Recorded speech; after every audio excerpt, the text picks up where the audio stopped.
samomotivacija, metaprogrami. Metaprogrami so naši notranji filtri, ki določajo, kakšen je naš najljubši način razmišljanja in odzivanja na okolje.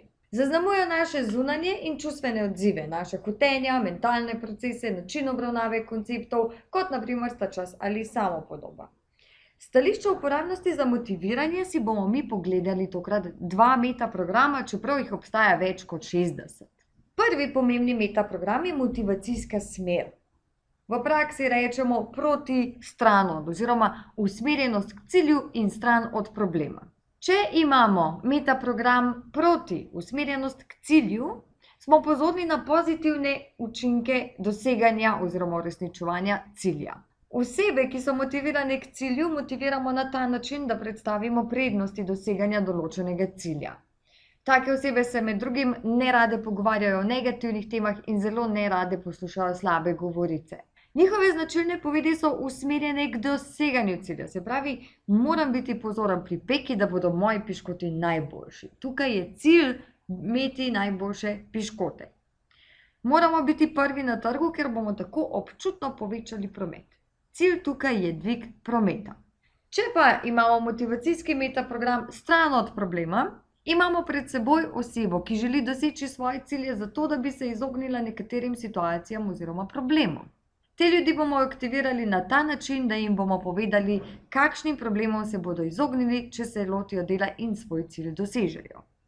Njihove tipične povedi so: moram pridno peči, da ne bodo moji piškoti slabši od tetinih. Pravi, izogibam se problemu slabši od tetinih. Zdaj ne morem lenariti, ker bodo tako moji piškoti najslabši.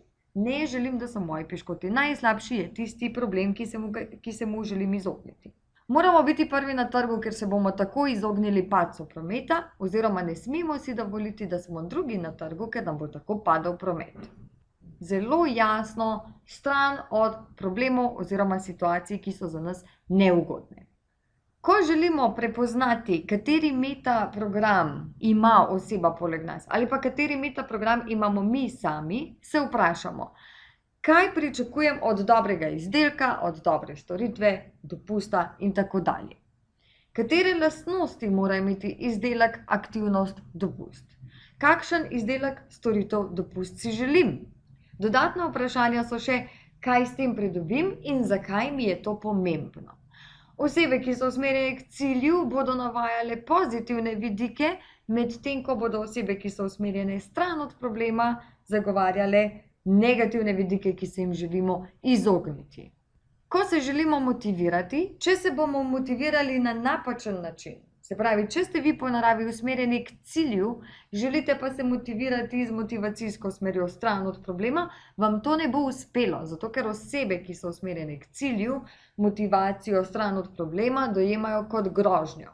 Po drugi strani osebe, ki so usmerjene stran od problema, motivacijo proti cilju gladko preslišijo in jo zignorirajo. Tako da je zelo pomembno, da se zavedamo, katera je naša motivacijska smer in kako jo uporabljamo. Motivacijsko smer vi lahko pri sebi spreminjate, odvisno od situacije in okoliščin. Mogoče ste v službi usmerjeni stran od problema, medtem ko ste v domačem okolju usmerjeni k cilju. Drugi metaprogram pa je motiv. In delimo motiv na moč, razmerja ali pa na dosežke. Pri motivaciji je zelo dobro, da vemo, katerim motivom so ljudje usmerjeni, ker na ta način tudi vemo, česa ne želijo izgubiti. Ko se pogovarjamo, lahko prepoznamo metaprograme. Če nam oseba razlaga, kaj je dosegla, kakšni odnosi so v njenem okolju, v njenem delovnem okolju, zasebnem okolju, če nam razlaga, kako je nadzorovala neko situacijo, nam v bistvu kaže svoje motive.